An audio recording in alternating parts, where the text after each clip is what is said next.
بچپن سے لے کر کے 20-21 سال تک کی عمر انتہائی اہم ہوتی ہے۔ اس کے بعد تو پھر ظاہر ہے بچے خود پختہ تر ہو جاتے ہیں، جس بھی جہت میں چلے جائیں۔ تو ان کی اب تربیت کا نصاب کیا ہے؟ تو پورا نصاب شریعت اسلامیہ نے دیا ہے کہ پیدا ہوں تو ان کے کان میں اذان کہیں، پھر تحنیک دیں، 7 دن کے بعد ان کے سر کے بال کٹوائیں، ان کا ختنہ کروائیں، عقیقہ کریں، اچھا نام رکھیں، پھر اس کے بعد ان کی غذا کا اچھا انتظام کیا جائے۔ جو ہی بچہ بڑا ہو تو اس حساب سے غذا کی تبدیلیاں، اور یہ ظاہر ہے جو غذائی ماہرین ہیں ان سے مشاورت کے ساتھ معاملہ آگے بڑھنا چاہیے، اور بچے کی صحت کا خیال، موسموں کی شدت سے ان کو بچانا، ان کو حیادار لباس پہنانا، تاکہ بچوں کی بچپن سے ہی تربیت اس طرح ہو جائے۔ بعض اوقات بچیوں کو اس طرح کا لباس پہنایا جاتا ہے اور خیال کی جاتا ہے کہ ابھی تو یہ بالغ نہیں ہوئی، چھوٹی عمر کی ہیں،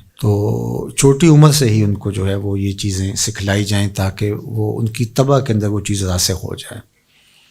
اگر 9-10 سال کی بچی بھی پردہ نہیں کرتی اور اس طرح کا لباس پہنتی ہے تو بعد میں اس کو اتنی جھجک نہیں ہوگی، اور پھر اس کو پردے پہ لانا مشکل ہو جائے گا۔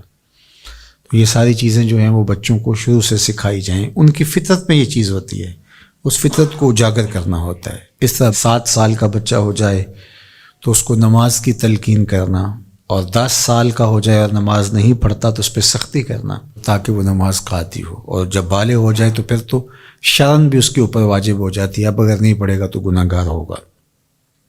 اس طرح عقائد اسلامیہ ہیں اس کے اندر راسخ کرنا تاکہ بچپن کے اندر ہی وہ چیزیں اس کے اندر اترنی شروع ہو جائیں۔ اس حوالے سے حضرت لقمان حکیم کا اپنے بیٹوں کے ساتھ جو مکالمہ ہے قرآن نے بیان فرمایا ہے۔ وَإِذْ قَالَ لقمان، جب حضرت لقمان علیہ السلام نے کہا لابن ہی اپنے بیٹے سے، وَهُوَ يَعِظُهُ، وہ ان سے گفتگو کر رہے تھے، ان کو نصیحت کر رہے تھے، ان کو واعظ فرما رہے تھے، یا بنیہ، اے میرے بیٹے، لا تشرک باللہ، اللہ کے ساتھ کسی کو شریک نہ ٹھہرانا۔ اولاد کی طبع میں توحید کو راسخ کرنا اور انہیں شرک سے اجتناب کرنے کی تلقین کرنا، یہ تمام وصیتوں کی جان ہے۔ چونکہ عقیدہ توحید جب آپ کے سینے میں اتر گیا تو پھر آپ خوف کے مرض سے نجات پا جائیں گے، آپ کے اندر توکل پیدا ہوگا، اللہ کا خوف پیدا ہوگا، اور غیر کا خوف دل سے نکل جائے گا۔ آپ کی طبیعت ریا سے مبرہ ہو جائے گی، خلوص للہیت، یہ چیزیں پیدا ہوں گی۔ تو یہ توحید کا فیضان ہے۔ اور ہم کیا دیکھ رہے ہیں؟ چند ٹگوں پہ لوگ اپنی زندگیاں وار رہے ہیں۔ یہ جو ہاہاکار مچی ہوئی ہے، وہ لوٹ گیا، وہ کھا گیا، یہ کر گیا، وہ یہ کر گیا، آپ اگر دیکھیں اطراف میں پھیلا ہو، یہ معاشرہ انسانی معاشرہ ہے؟ یہ تو حیوانی معاشرہ لگ رہا ہے۔ یہ سارے لوگ ماں باپ کی گود سے تربیت لے کے گزرے ہوئے لوگ ہیں۔ اسی طرح سکول، کالج، دانشگاہیں، ادارے، یہ سارے اس آغوش سے گزر کے گئے۔ 16-17 سال بچہ استاد کی تربیت گاہ سے گزر کے گیا ہے، لیکن وہاں جا کر کے اس کا پیٹ ہی نہیں بھر رہا، رشوت کا بازار گرم کر لیا۔ ممبر و محراب نے تربیت نہیں کی تھی، اس نے یہاں بیٹھ کر کے لوگوں کو توحید کا فیضان بتانا تھا، یہ چیزیں ان کے اندر اتارنی تھی، جذب کرنی تھی، لیکن یہاں تو ہم نے موضوعات ہی اور چھیڑ لیے۔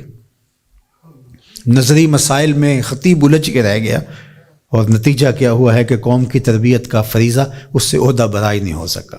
اور آج ہمارے دفاتر کے اندر رشوت کا بازار گرم ہے، تھانے کچہریاں مچھلی منڈیاں بنی ہوئی ہیں، آیان سلطنت سے لے کر کے درجہ چہارم کے ملازم تک آپ دیکھ لیجئے گا، لوٹ مار کا بازار گرم ہے۔ یہ پورا معاشرہ وحشیوں کا معاشرہ ہے، گدوں کی طرح ایک دوسرے کو نوچ رہے ہیں۔ تو یہ جرم تو میرا ہے نا، میں باپ ہوں، میں نے تربیت نہیں کی۔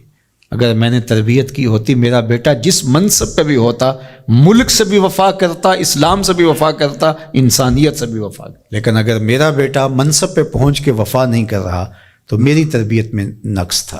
مختلف اساتذہ سے 15-16 سال وہ پڑھ کر کے گیا ہے، ماں باپ کے پاس رہا، اس معاشرے کی آغوش میں پلا پڑا، تو پھر اس کا مطلب کیا؟ پورا معاشرہ کرپٹ ہے نا، یہ معاشرے کا نقشہ ہے۔ اگر ہم نے تربیت کی ہوئی ہوتی تو یہ نتیجہ کبھی نہ ہوتا. تربیت کا عمل مفقود ہو گیا ہے. دانشگاہوں سے لے کر کے ممبر و محراب تک، آغوش مادر سے لے کر کے معاشرے کی پھیلی ہوئی وسیع آغوش تک سارا نظام ہے جس کا چہرہ، جس کے خد و خال اب ہمارے سامنے آ گئے ہیں. اور آنے والا دور کتنا بھیانک ہوگا ذرا تصور کیجئے. تو آج میں اور آپ جہاں کھڑے ہیں، اگر ہم نے اپنی نسلوں کو نہیں سنبھالا ہے اور ان کے اندر اسلامی عقائد اتارے نہیں ہیں، راسخ نہیں کیے ہیں، تو جس سمت ہم بڑھ گئے، آنے والا دور بھیانک ہوگا.